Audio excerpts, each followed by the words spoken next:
dito naman yung magluluto tayo ng sweet and sour recipe mga kaate. So, dito yung manok, nilagyan na natin po ng loya, paminta, asin, at saka yung chicken seasoning.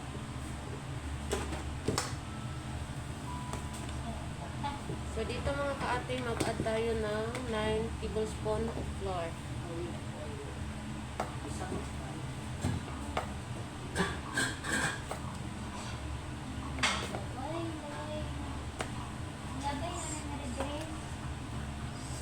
Sa daw nila.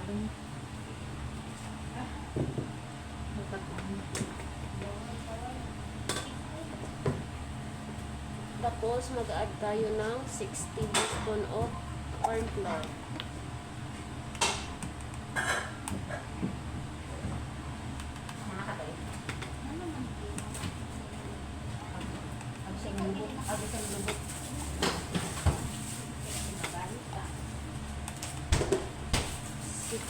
Six na sa mga kaate.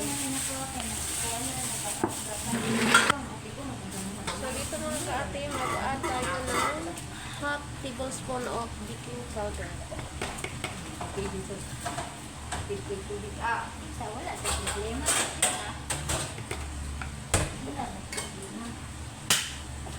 Ay, kasang hugas ha.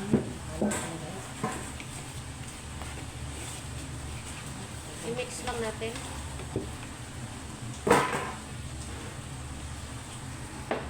So, ito mga kaate, mag-add tayo ng white egg. White lang yung isang egg at mag-add tayo ng 4 ng white egg.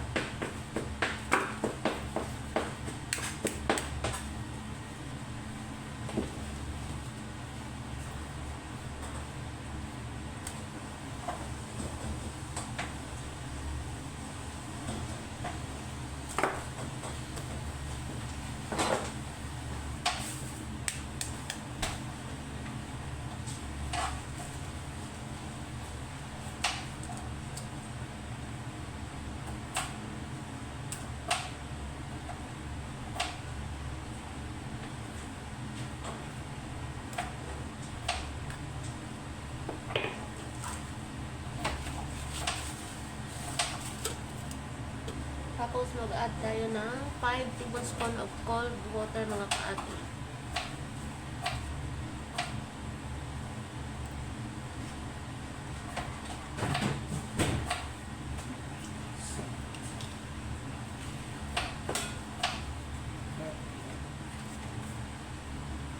May tubig.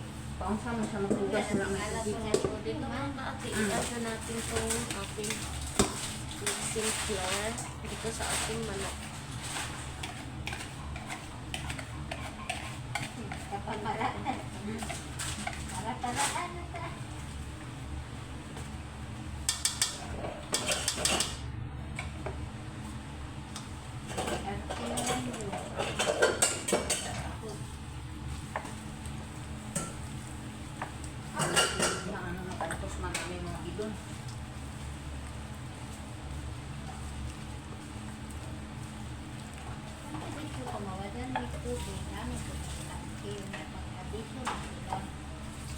Asa sa apartment dito na.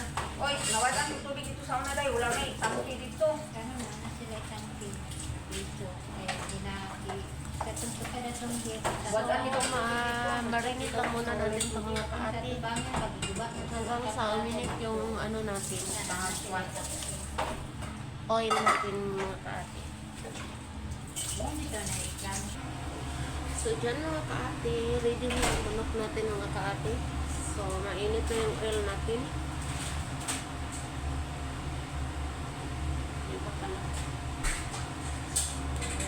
Kaya konti pag uminit na.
So, dito mga ka-ate, mag-add tayo ng 9 tablespoon of ketchup.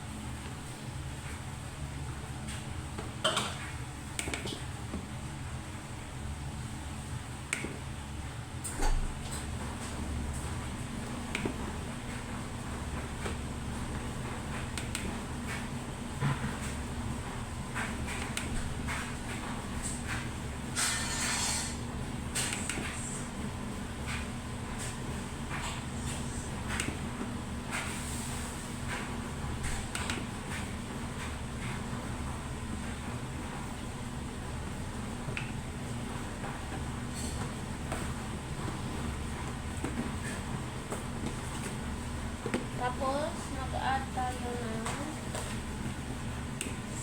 6 tablespoon of sugar.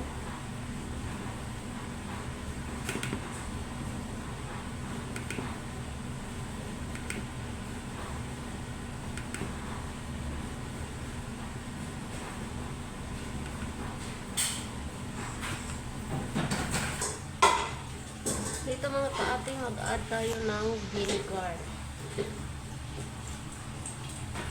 Ilagay ko lang sa aking description box kung ilan yung mga ano ko.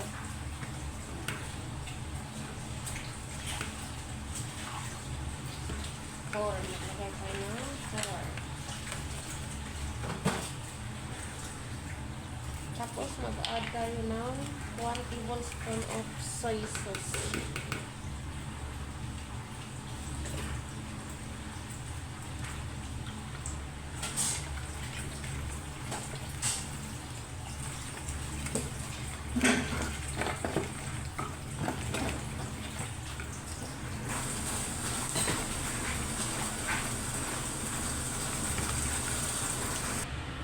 So, dito mga ka-ate, mag-add na tayo ng oil para sa ating sauce. I-add na natin yung ating bell pepper mga ka-ate dahil wala tayong onion at garlic.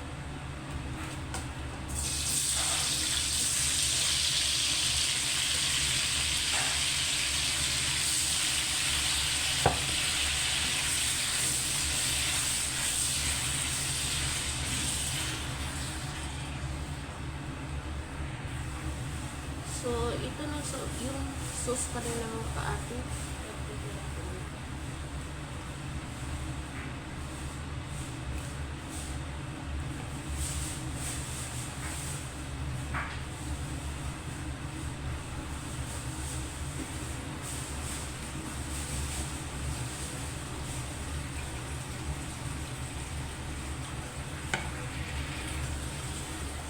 So, dyan mga ka-ate, i-add na natin yung ating chicken.